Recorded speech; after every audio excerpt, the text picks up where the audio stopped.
యేసుక్రీస్తు నామములో మీ అందరికీ వందనాలు. నా దేవుడు మిమ్మల్ని మీ కుటుంబాలను నిండారులుగా దీవించును గాక. ఈరోజు ఒక వాక్యాన్ని చూసి ముందుకు నడుద్దాం. దేవుని దీవెనలు పొందుకుందాం.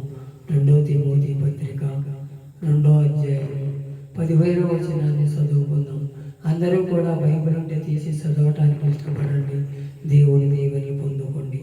2వ తిమోతి పత్రిక 2వ అధ్యాయము 15వ వచనాన్ని నేను చదువుతున్నాను.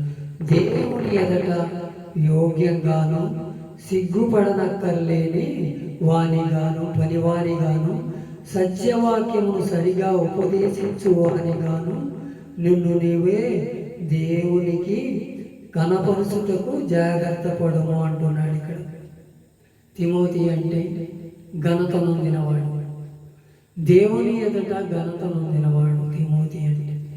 ఆ తిమోతి అంటున్నాడు 2వ పత్రికలో చెబుతపడి, మొదటి పత్రికలో ఆయన కూడా అన్నీయూ సమకూర్చలేదేమో, అన్నీయూ సమంగా రాయలేదేమోనని మళ్ళీ 2వ పత్రిక రాస్తానికి ఆయనకు దేవుడు అవకాశం కల్పించాడు. ఆ 2వ పత్రికలో అంటున్నాడు ఏమని, దేవుని ఎదుట యోగ్యంగా మేము ఉన్నామో లేదో, సిగ్గుపడలక్కర్లేని పనివానిగా మేము పనిచేసాము అని వెనక తిరిగి చూసుకోమంటున్నాడు. మనం ఒక్కోసారి మనం పనులు చేసే పనులను బట్టి, మన దోషాలను బట్టి, మన పాపాలను బట్టి మనం ఎలా జీవించామో మనం వెనక తిరిగి ఆలోచన చెయ్యాలి. ఎవరుంటే ఎన్నో చెబుతారు, దగ్గరికి వస్తే నీకు నాకు కూడా అయ్యో సేవకుడు మంచివాడు, సేవకురాలు మంచివాడి అని మన ఎదురు ఎన్నో పొగుడుతారు.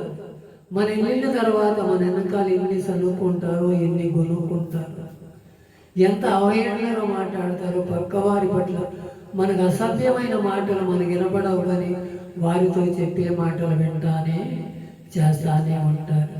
అది చెయ్యొద్దు అంటున్నాడు. దేవుని ఎదుట మనం ఎలా ఉండాలంట, యోగ్యమైన వారిగా ఉండాలంట,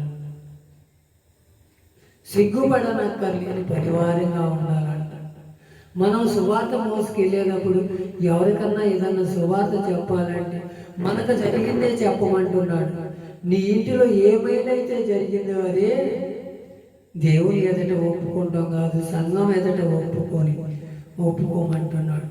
మనం కొన్ని జరిగినాక సిగ్గుపడతాం, కొన్ని జరగనాటికి కూడా, దేవుడు జరిగించినాటికి కూడా మనం సిగ్గుపడతాం. అది దేవుని చిత్తం కాదు. అది యోగ్యమైన పనివారిగా ఉండాలంట. మన చిత్తంలో జరిగిందయ్యా, నీ చిత్తాన్ని బట్టేనయ్యా నాకు ఈ రోగం తగ్గింది, నా కుమారుడు పెళ్ళయింది, కుమార్తె పెళ్ళయింది, నాకు గర్భఫలం లేక ఎన్నాలో ఇబ్బంది పడుతుంటే ఆ గర్భఫలం అనుగ్రహించావయ్యా. ఎంతో మందిని సాక్ష్యాలుగా దేవుని ఎదుట ఒప్పుకోవాలి. ఓ రోజున అలాంటి యోగ్యమైన పాత్రగా మనం కనపడాలి. సిగ్గుపడనక్కర్లేని పనివారిగా ఉండాలి. సత్యవాక్యమును సరిగా బోధించాలి. బైబిల్లో ఉన్నది ఉన్నట్టే బోధించాలి. మనం ఏది కూడా ఒకటి తీసివేయడానికి లేదు, ఒకటి కలపడానికి లేదు. అది శాపగ్రస్తుడు అవుతాడని దేవుని లేఖనాలు తెలియపరుస్తుంది. సత్యవాక్యము మనం సరిగా బోధిస్తున్నామో లేదో ఒక్కసారి తెలుసుకోవాలి. ఉపదేశించే వారిగా ఉండాలంట. మనం అలా ఉంటున్నాం. మనం దేవునికి మనం ఎలా ఉపదేశిస్తున్నాం, మన బిడ్డలకు మన పట్ల ఏ కార్యం చేస్తున్నాం, మన సంఘానికి వచ్చే మన కుటుంబాలు ఎలా దీవించబడుతున్నాయి అని మనం ఒక్కసారి మన హృదయాలు పరిశోధించుకొని దేవుని ఎదుట సిగ్గుపడలేని పనివారంగా మనం సత్యవాక్యమును ఉపదేశించే వారంగా కనబడాలని మనం జాగ్రత్త పడాలంట. అలా జాగ్రత్త పడుతున్నామో లేదో ఒకసారి మన హృదయాలు పరిశోధించుకొని, ఇక మీదటైనా అయ్యా ఇప్పుడు వరకు మేము ఎలా బోధించామో, ఎలా బిడ్డలు మార్చగలిగామో, మేము ఉపదేశించేది మాకు అనుకూలంగా మేము బోధిస్తున్నాము, అది ఇతరులకి అనుకూలంగా ఉపయోగపడుతుందో లేదో మేము చూసుకోక బోధించామేమో నాయన. ఇక మీదటైనా మా తప్పు మేము తెలుసుకొని నీ రాజ్యాన్ని కట్టబడటానికి, నీ స్థితిలో మేము నడవటానికి మాకు ఇచ్చే ఉపదేశం మా కుటుంబాలు మేము కట్టుకోవాలి, మేము ఇతరుల కూడా కుటుంబాలు కట్టే కృపను మాకు దయచేయమని దేవుని ఎదుట సిగ్గుపడకుండా అడిగితే దేవుడు నీ పట్ల నాకు అట్లా కార్యం చేయడానికి ఇష్టపడుతున్నాడు. అలాగే రోమా పత్రిక 1:16 కూడా చదువు, సువార్తను గూర్చి నేను సిగ్గుపడవాడను కాదు, ఏలయనగా నమ్ము పదివానికి మొదటి యూదునికి గ్రీకు దేశస్థునికి కూడా రక్షణ కలగజేయటకు ఇది దేవుని శక్తి అయి ఉన్నదంట. గ్రీకులకును ఇక్కడ ఏమంటున్నాడు, గ్రీకులకు యూదునికి కూడా, యూదా దేశానికి గ్రీకు దేశానికి కూడా వాళ్ళకి సువార్త ప్రకటించగా వారు ఎంతో మంది దేవుని ఇంకా రాకడ వస్తుంది, ఆయన రాకడ ఇంకా రాలేదని ఎదురు చూస్తున్నారంట ఇశ్రాయేలు ప్రజలు. అలాంటి వారు దేవుడు వచ్చి 2000 సంవత్సరాలు దాటిపోయి కూడా మనతో మాట్లాడుతున్నాడు, మనలో తెలుసుకోలేని ఉన్నారని ఇక్కడ లేఖనాలు కొన్ని తెలియపరుస్తాయి. ఆ సువార్తను గురించి సిగ్గుపడవలసల్లా మనం అందరూ కూడా మనం దేవుని ఎదుట ఒప్పుకోవాలి. మనం దేవుని రాజ్యానికి వారసులు అవ్వాలని మనం సిగ్గుపడవలసల్లా. మనం ఏదో ఒకనాడు పాపం చేసే, మేము పాపం చేయలేదని ఎవరు అనటానికి లేదు. దేవుని ఎదుట పాపం చేసి నీతిమంతుడిగా మార్చబడి ఈరోజు మనం సిగ్గుపడనక్కర్లేని వారంగా ఉండాలి. మనం అలాంటి స్థితిలో మనల్ని నడిపించాలని చూడాలని ఆశపడుతున్నాడు దేవుడు. వాళ్ళకి వెళ్ళి ఏదో చెబితే నువ్వు చెప్పావులే నాకు, నువ్వు ఒకప్పుడు నీతిమంతుడువా అని అంటారేమోనని మనం సిగ్గుపడుతున్నాము. అది మనం చెప్పవసరం. మన బాధనుడి అక్కడ గులిపితే అక్కడ దేవుడు కార్యం చేయడానికి ఇష్టపడుతున్నాడు. ఎవరో కూడా సందేహించవసరంలా, సిగ్గుపడవసరం. దేవుని ఎదుట సిగ్గుపడే వారంగా ఉండకుండా దేవుని ఇది నా పని, దేవుని సువార్త మోసుకెళ్తా నా పని, అయ్యో నేను సువార్త చెయ్యని ఎడల నేను ఎంతో శ్రమ పడుతునేమో అని పౌలు గారి భక్తులు అంటున్నాడు. మనం కూడా మనం సువార్తను మోసుకెళ్తాం, దేవుని రాజ్యానికి వారసులు అవుదాం. దేవుని సిగ్గుపడే వారంగా ఉండక అయా యూదునికి గ్రీకు దేశస్తునికి కూడా రక్షణ కలగజేయమని దేవుని శక్తి అయి ఉన్నదంట. అది దేవుని శక్తి కాదు, ఏది కూడా జరగదు. ఆయన శక్తి లేనిది మనము కూడా ముందుకు నడవడం. అలాంటి వారి నుండి దేవుని పొందుకున్నాం.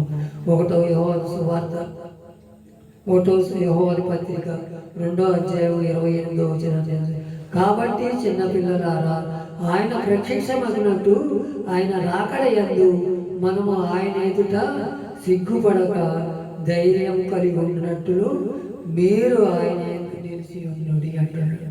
చిన్నపిల్లలంటే వాక్యం తెలుసుకున్నవారు, వాక్యంలో పరిపూర్ణులైన వారు కాదు, వాక్యము తెలుసుకోవాల్సిన వారు, వాక్యమందు పట్టుదల కలిగి ఆసక్తిగా నేర్చుకునేవారు కాబట్టి వారిని చిన్నపిల్లలు అంటున్నారు. తండ్రులారా అంటే వాళ్ళు దేవునిని తెలుసుకొని పూర్తిగా పరిపూర్ణ అయిన వారిని తండ్రులు అంటారు. ఇక్కడ చిన్నపిల్లలంటే వాక్యము అర్థం చేసుకునే జ్ఞానం కలగజేయమని దేవుని ఎదుట ఉండాలన్నారు. ఆయన ఎదుట సిగ్గుపడవలసిన పనిలేదు, ధైర్యం కలిగినట్టు మీరు ఆయన ఎదుట నిలిచి ఉండవలను అంటున్నాడు. మనం అలా ఉంటున్నామో లేదో ఒకసారి మన హృదయాన్ని పరిశోధించుకొని దేవుని ఎదుట సిగ్గుపడేవారం కాగా దేవుని దీవెనలు పొందుకోవాలని మనం అందరం కూడా మన యోగ్యములున్నాను ఆయన ఎదుట సిగ్గుపడలేని వారిగా, పడలేని వారి పరివారంగా ఉండాలని దేవుడు కోరుకుంటున్నాడు. సత్యవాక్యంలో ఉపదేశించే వారంగా ఉన్నది ఉన్నట్టు అది ఎలా జరగాలో అది చెప్పేవారిగా ఉండాలి. దేవుని ఎదుట మనం సిగ్గుపడ అవసరంలా. మనం ఏదన్నా దేవుడి వరకు తప్పు చేసేమేమో, ఇక మీదట తప్పు చేయక దేవుని ఎదుట సిగ్గుపడక అయ్యో నేను సువార్త ప్రకటించబోయిన ఎడల నాకు శ్రమ అని మన కుటుంబాల గురించి, మన జీవితాల గురించి, మనం అందరము కూడా మన అన్నదమ్ముల గురించి, మన అక్క చెల్లెల గురించి ఎవరన్నా రక్షణ లేని వారు ఉంటే వారికి సత్య సువార్తను అనుగ్రహించి దేవుని ఎదుట ఒప్పుకుందాం. మన ఎదుట మనకు జరిగిన మేలే చేసి మనతో నడిచేవారిని ఉండాలి. మన కార్యాలు చూడాలి, మన పట్ల కార్యం చేస్తున్నాడు దేవుడని ఆడు మనతో కలిసే వారంగా వాళ్ళ కలుపుకొని దేవుని రాజ్యానికి వారసులేద్దాం. మనమందరం కూడా సత్య సువార్తను ఖండితముగా చేసి దేవుని రాజ్యానికి వారసులు చేద్దాం. దేవుని ఎదుట యోగ్యంగాను సిగ్గుపడనక్కర్లేని పని వారుగా మనమందరము కూడా ఆయన ఎదుట, ఆయన రాకడ ఎప్పుడు వస్తుందో మనకు తెలియదు, మన పోకడ ఎప్పుడు వస్తుందో తెలియదు. అప్పటి వరకు కనిపెట్టుకొని ప్రార్థన చేసి దేవుని దీవెనలు పొందుకుందాం. ఈ మాటలు దేవుడి వెనుకడిలో దీవించి ఆశీర్వదించి ఆయన నామానికి మహిమకరంగా బిడ్డలను తీర్చిదిద్దు